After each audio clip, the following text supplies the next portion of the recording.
Hello everyone and I welcome to you all on commerce destination. आज हम asset liability के differences के बारे में पढ़ने वाले हैं। तो सबसे पहले हम लोग मीनिंग से स्टार्ट करते हैं। तो जो दोनों का मतलब है उसे बहुत ही आसान भाषा में मैं आपको पहले समझा देती हूँ। मान लीजिए एक राम नामक लड़का है, यानी कि मान लीजिए कि मैं ही राम हूँ और मेरे पास बहुत ज़्यादा ज़मीन है, लेकिन ज़मीन के बाद भी मुझे एक कंपनी अपनी खड़ी करनी है, तो उसके लिए मुझे पैसे तो चाहिए ही। लेकिन मैं ये चाहती हूँ कि मेरा जो ज़मीन है उस पर जो पैसे मैं लगाऊं बनाने के लिए कंपनी, उन पैसों को मैं कहीं से उधार ले लूं। तो जो वो उधार का पैसा उसे हम कहेंगे लायबिलिटी, और जो वो ज़मीन मेरा है उसे हम कहेंगे एसेट। आई बात समझ में? तो यहाँ पे मीनिंग में क्या लिखा है? Items that a company own और has the right to use. Asset यानी कि कंपनी का वह अपना सामान जिस पर उसका खुद का अधिकार हो कि वो उसे इस्तेमाल कर सकता है, उसे हम एसेट कहेंगे। और लायबिलिटी मतलब obligation that business individual need to pay in the future. Liability मतलब वो जो एक बिजनेसमैन या फिर कोई भी बिजनेस के पास एक ऐसी ये ऑब्लिगेशन है उसका कि उसे पे करना ही करना है। ओके, फ्यूचर में उस लोन को जो भी लोन उसने लिया होगा। नाउ अब हम पर्पस की बात करेंगे कि क्या एसेट और लायबिलिटी का पर्पस है। तो एसेट में क्या लिखा है? They help in generating revenue for a company. Liability में लिखा है they are the financial obligations that a company needs to pay in future.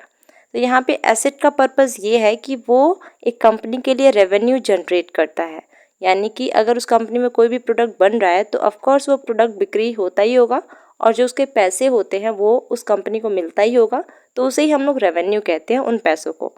और यहाँ पे क्या लिखा है? लायबिलिटी में वही होता है कि हम क्या, अब हमारे पास जब वो पैसे आ जाते हैं तो अब हमारा तो खुद का ये होता है ना कि अब हमने जिससे भी पैसे लिए हैं लोन के तौर पे, तो उस लोन को हमें पे करना ही करना है। तो हमारे पास एक अपना खुद का होता है कि अगर मेरी कंपनी ने किसी से उधार लिया है तो मुझे उसको पेमेंट करना ही है फ्यूचर में।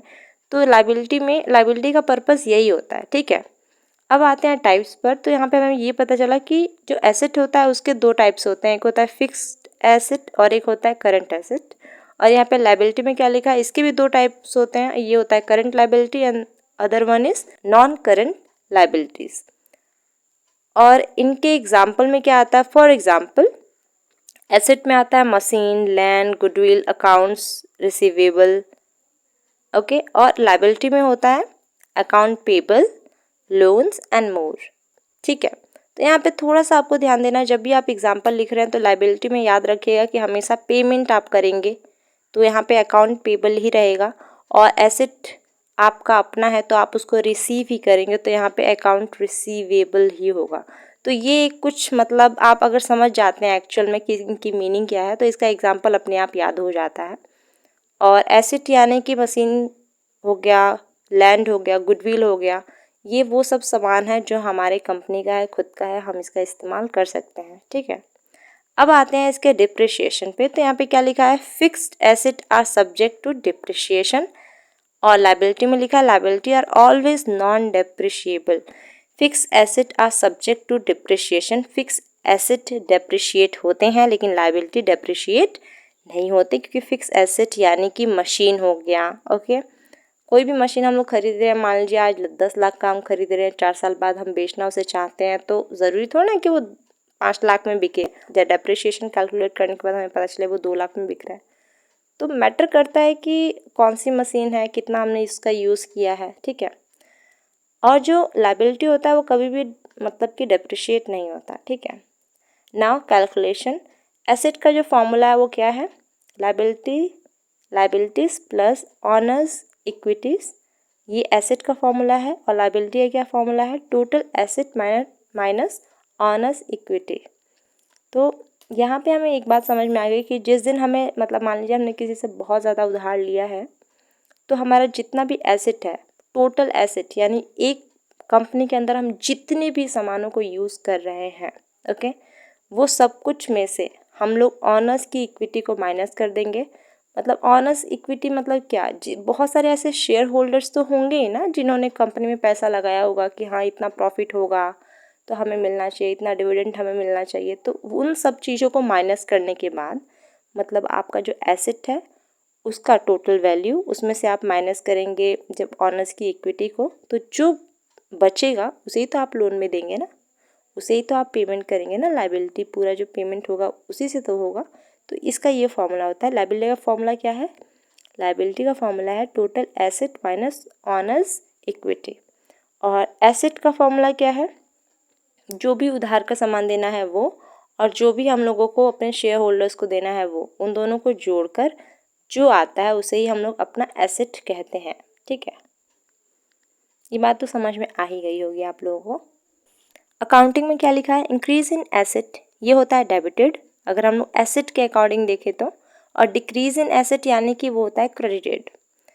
अब यहाँ पे हम लोग अगर लायबिलिटी के अकॉर्डिंग देखें तो इसमें क्या लिखा है? इंक्रीज होता है अगर लायबिलिटी में तो वो होता है क्रेडिटेड, और डिक्रीज होता है लायबिलिटी में तो वो होता है डेबिटेड।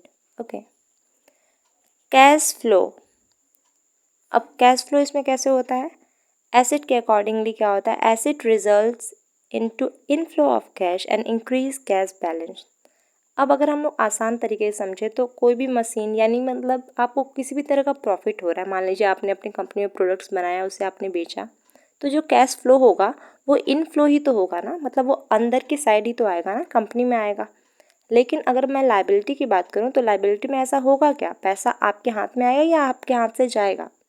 बिल्कुल आपके हाथ से तो पैसे जाएंगे ही। लोन का पेमेंट आपको करना है, जहाँ से भी आपने जिससे भी उधार लिया है इंटरेस्ट के साथ आपको पेमेंट करना ही होता है। तो वो क्या होता है? आउटफ्लो होता है। तो liability results into outflow of cash and decreases cash balance. तो यहाँ पे लायबिलिटी में हमें ये पता चला कि ये आउटफ्लो होता है कैश का, और कैश बैलेंस को ये डिक्रीज करता है। वहीं अगर एसेट की बात करें तो कैश बैलेंस को ये क्या करते हैं? इंक्रीज करते हैं। लेकिन लायबिलिटी में वही डिक्रीज होता है। ये बहुत ही सिंपल है, आपको समझ में आ गया होगा। अगर मैं बैलेंस शीट की बात करूं तो हमें ये पता चला कि जो एसेट होता है उसे हम राइट साइड में लिखते हैं बैलेंस शीट के, और लायबिलिटी को हम लोग किस साइड लिखते हैं? लेफ्ट साइड लिखते हैं बैलेंस शीट के। तो यहाँ पर हमें सबको समझ में आ चुका है, जो भी डिफरेंसेस है हमें क्लियर हो चुका है। फिर से हम लोग जल्दी जल्दी रिवाइज कर लेते हैं। तो यहाँ पे हमें क्या पता चला? एसेट वो सभी चीज़ें जो कंपनी के अंदर हमने लाई हैं उसे इस्तेमाल कर रहे हैं, और हमारा पूरा राइट है कि हम उन सामानों को इस्तेमाल कर सकते हैं, उसे हम लोग अपना एसेट बोलते हैं। चाहे वो मशीन हो गया, चाहे वो फर्नीचर हो गया, चाहे वो लैंड हो गया जो मेरा है। ठीक है, लेकिन अगर मैंने उन्हीं सामानों को खरीदने के लिए लोन लिया है तो मुझे उस लोन का कभी ना कभी पेमेंट तो करना ही पड़ेगा। तो उस लोन के पेमेंट को जो मैं करूँगी उसे ही मैं लायबिलिटी कहती हूँ, क्योंकि मेरे पास एक लायबिलिटी आ चुकी है।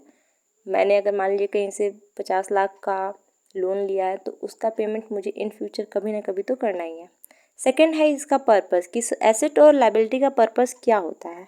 तो एसेट में हमें ये पता चला कि एसेट हमें रेवेन्यू देता है, लेकिन वही लायबिलिटी हमारे ऊपर एक ऑब्लिगेशन होता है, वो भी फाइनेंशियल ऑब्लिगेशन, कि हमें फ्यूचर में पेमेंट करना ही करना है। ओके, जो अब इसका टाइप है, टाइप में क्या आता है? एसेट के दो टाइप होते हैं, fixed asset and second one is current asset. Liability में क्या होता है? इसके भी दो टाइप्स होते हैं, current liability and second one is non current liability. Example में अगर बात करें तो एसेट में machines, land, goodwill, accounts receivable आता है। वहीं अगर लायबिलिटी बात करूँ तो यहाँ पे सब पेबल होता है, यानी कि account payable, loans and more. अगर मैं डिप्रिशिएशन की बात करूँ तो एसेट में क्या होता है? डिप्रिशिएशन होता है, वहीं लायबिलिटी में डिप्रिशिएशन नहीं होता है। क्यों? क्योंकि एसेट में ही फर्नीचर होते हैं, एसेट में ही सारे मशीनरीज होती हैं जो कि डिप्रिशिएट होती हैं समय के साथ। ओके, उसमें डिप्रिशिएशन आता ही आता है। अगर मैं कैलकुलेशन की बात करूँ तो इसका जो फॉर्मूला है एसेट का वो क्या है? Liability plus honours equities. अगर मैं लायबिलिटी की बात करूँ तो इसका फॉर्मूला है total asset minus honours equity. Accounting की अगर मैं अकाउंटिंग के रूल से देखूं तो जो एसेट का है उसमें जब भी इंक्रीज होगा, मतलब कि एसेट जब भी हमारी बढ़ेगी तो वो डेबिटेड होगा। अगर हमारा एसेट घटता है तो उसे हम क्रेडिटेड नेचर का कहेंगे। लेकिन अगर लायबिलिटी में ऐसा होता है, जब लायबिलिटी बढ़ रही है तो उसे हम लोग क्या कहेंगे? Credited in nature. अगर डिक्रीज हो रहा है लायबिलिटी तो वो होता है डेबिटेड इन नेचर। ओके, तो ये अकाउंटिंग के अकॉर्डिंग हम लोगों ने ये समझा। अब कैश फ्लो पे आते हैं। तो एसेट में क्या होता है, इनफ्लो होता है, और लायबिलिटी में क्या होता है, आउटफ्लो होता है। यानी कि एसेट में हमारा जो कैश बैलेंस होता है वो बढ़ता है क्योंकि इनफ्लो हो रहा है कैश का, और लायबिलिटी में वहीं हमारा जो कैश बैलेंस होता है वो घटता है क्योंकि उसमें आउटफ्लो हो रहा है कैश का।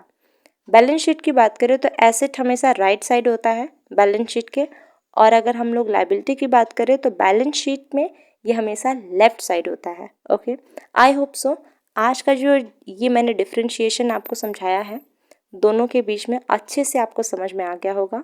वीडियो अगर पसंद आ रही है तो आप प्लीज़ अपने दोस्तों के साथ भी इसे शेयर करिए। अगर आप कॉमर्स सब्जेक्ट से पढ़ते हैं, यानी कि आप कॉमर्स के स्टूडेंट हैं, चाहे आप क्लास 11th में हैं, 12th में हैं, बीकॉम में हैं, एमकॉम में हैं, आप बीबीए कर रहे हैं या एमबीए कर रहे हैं, या फिर आप नेट का एग्ज़ाम दे रहे हैं, एनीथिंग, जो भी चीज़ें अगर आपको लगता है कि कॉमर्स से रिलेटेड है तो ये चैनल सिर्फ आपके लिए है, क्योंकि इस चैनल पे सिर्फ कॉमर्स से रिलेटेड ही क्वेश्चंस और वीडियोस आप देख सकते हैं और समझ सकते हैं। एक कमेंट आया था मेरे पास कि इस पर एक अच्छे से आप वीडियो बनाइए, क्योंकि मैंने शॉर्ट जो वीडियो बनाया था उसमें क्लियरली समझ में भी नहीं आता और दिखाई भी नहीं दे रहा था। हो सकता है कि उन्होंने वीडियो की क्वालिटी को डिक्रीज़ किया हो, इसीलिए शॉर्ट में वो उतना क्लियरली समझ में नहीं आ रहा था कि क्या लिखा है।